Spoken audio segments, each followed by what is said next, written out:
দক্ষিণ চব্বিশ পরগনা বারুইপুর বিধানসভা কেন্দ্রের এক হৃদয় বিদারক ঘটনা গত কয়েকদিন পূর্বে সোশ্যাল মিডিয়ায় হইচই পড়ে গেল।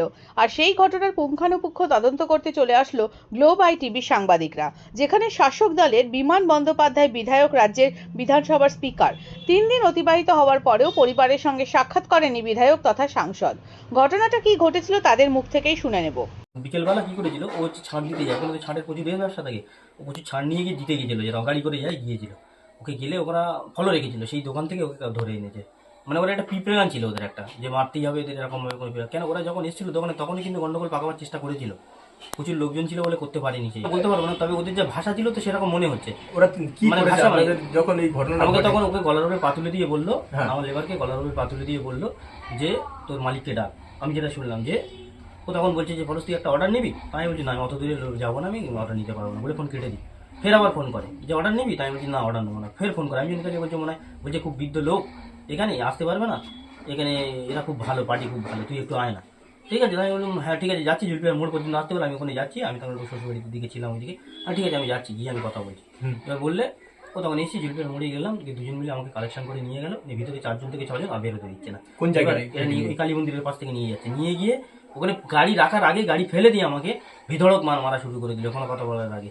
তো বাবাকে ডেকে দে, ঠিক আছে, তারপরে বলছে মারাটা হয়ে গেল, বলছে মোল্লার জাত, ঠিক আছে, তোদের এরকম মানে যেরকম আধার কার্ড দেখা, ঠিক আছে, কার্ড মোল্লা, সে মানে অকথ্য মুসলমানদের গালাগালি করেছে, মানে সে গালাগালি সীমা নেই, মানে বলা যাবে না, মিডিয়ার সামনে তো কোনো অত গালাগালি তো বলা যায় না, মানে সে মানে এত বাজে বাজে ল্যাঙ্গুয়েজ ব্যবহার করছে। মানে আমার লাইফে আমি কোনো হিন্দু ছেলের মুক্ত করা কোনো মুসলমানদের শুনিনি, আমার অত বন্ধু বান্ধব আছে হিন্দু, তাদের কাছে আমি কোনোদিন এরকম শুনি, এত বাজে গালাগালি করেছে মুসলমানদের নিয়ে। এবং বলছে দুটো দড়ি দাঁড়িয়ে দিয়েছে, বলছে বাংলাদেশে যেভাবে দিকু দাসকে মেরেছে একজন হতে বলছে এদেরও মেরে টাঙিয়ে দেয়, বলে দুটো দড়ি রেখেছে, একজন পেরে কানতে গিয়েছে, একজন বলছে নিয়ে রিভলভার নিয়ে আয়, এক্ষুনি একজনের শেষ করে দিই, এর একটু ধুকে ধুকে মারবো, এরকম নানা রকম ভাবে মানে ওদের ইস্যু হচ্ছে, সেইরকম ভাবে মারছে। এইগুলো এইভাবে কি করে হলো? ওই তো মেরেছে, মানে চোর থাপ্পড় ঘুষি লাঠি, গাছের ডাল ভেঙে। কজন মিলে মারলো এইভাবে? প্রায় 15-20 জন মিলে। 15-20 জন মিলে দুজনকে এইভাবে মারলো? হ্যাঁ এইভাবে দুজন মিলে 15-20 জন মিলে। আমাদের বুকটাও করে খাচ্ছিস।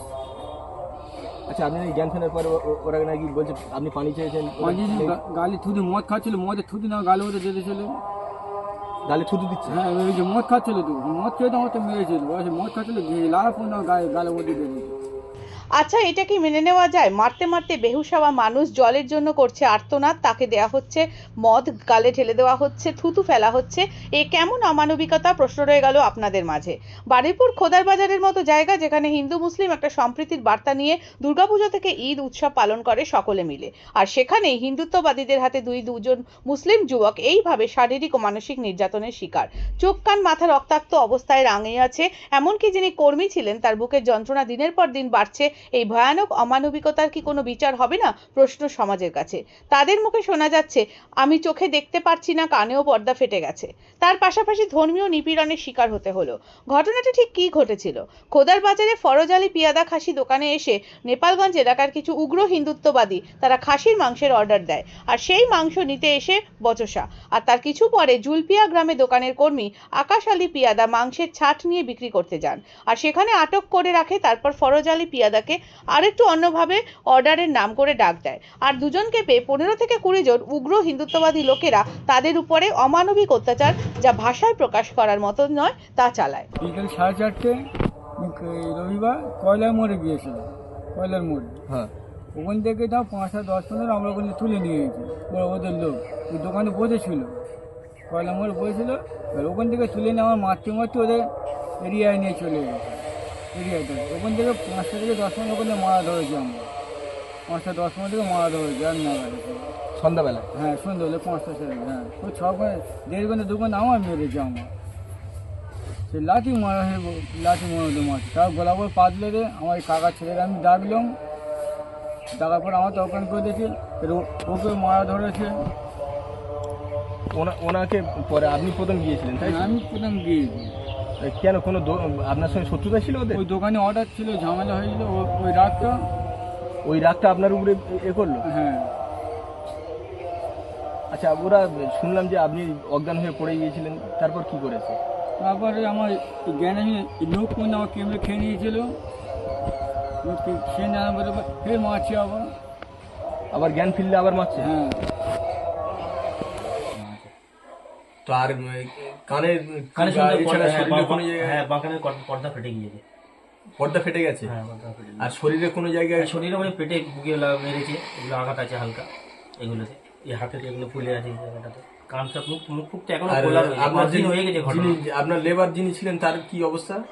এই তার মুহূর্তে? অবস্থা খুব খারাপ ছিল, এখন মোটামুটি একটু মানে সুস্থ হয়েছে শুনলাম। তার কি বলছে? তাকে ধরে নিয়ে কি তাকে বলছে? যখন ধরে নিয়ে মারছে তখন ওকে এক কথা বলছি, যখন মানে ধরে ধুমধাম করে মারছে, মেরে দিন অজ্ঞান হয়ে পড়ে রয়েছে, ও এমন মারছে কোন অজ্ঞান হয়ে গেছে, ফের অজ্ঞান থেকে হাতে মানে ওর হাত দাঁতে চেপে মেরে তুলে ফের মারছে, মেরে জল চাইছে, ওকে দিয়েছে, থুতু দিয়েছে ওর গালে।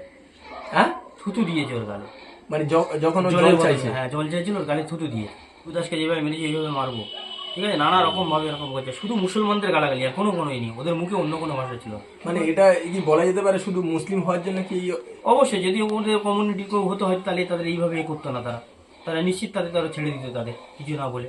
মুসলিম কমিউনিটি হওয়ার জন্যই তো আজকে আমাদের এত মারমারি, আমরা মৃত হয়েই তো ফিরতাম, আল্লাহর অশেষ করুন আজকে ফিরে এসেছি। পুলিশ কিছু স্টেপ নিয়েছে? পুলিশ স্টেপ নিয়েছে, মানে আমাদের বারুইপুর থানার পুলিশ যত স্টেপ নিয়েছে, বিষ্ণুপুর থানা খুব একটা সক্রিয় নয়। বিষ্ণুপুর থানায় এই বিষয়ে কি জানানো হয়েছে? জানানো হয়েছে, আমরা গিয়ে এখান থেকে এফআইআর করে এসেছে দুজন মিলে, বারুইপুর থানা এফআইআর করেছি, 2 জায়গাতে এফআইআর করেছি। আমাদের বারুইপুর থানা যথেষ্ট কাজ করেছে, এরা 3 জনকে তুলে ওদের কাছে রিমান্ড করে দিয়ে এসছে বারুইপুর থানা। বিষ্ণুপুর থানা এর মধ্যে কোনো অগ্রসর দেখেনি, এবং যে লোকটা হচ্ছে পলাশ কর্মকার, যে তৃণমূলের যে উনি যখন ব্লক প্রেসিডেন্ট, ওর নাকের ডগাতে এগুলোতে হয়েছে ওখানে, এবং ওর পার্টি অফিসেরও মনে হয় লোক আছে এর মধ্যে, যুক্ত আছে এর মধ্যে সম্ভবত, পলাশ কর্মকার। পলাশ কর্মকার। ওনার সাথে আমি ডাইরেক্ট এই অবস্থাতে গিয়েছি, গিয়ে ওই অবস্থাতে আমি মরে যাচ্ছি, আমি বলে যাচ্ছি যে আপনি কি, ওই তখন বলছে আপনি এফআইআর করুন। আচ্ছা এফআইআর নয়, আপনার এত বড় ঘটনা করছে, আপনি কোনো স্টেপ নিতে পারছেন না, আপনার এই পার্টি অফিসের সামনে কাজ কিছুটা দূরে হলো। তখন উনি বলছেন একটা মিটিংয়ে ছিলাম, হ্যান ছিলাম, উনি একটা মানে এড়িয়ে যেতে চাইছেন কোনো একটা জিনিস, যাই না কি জন্য এড়িয়ে যেতে চাইছেন উনি।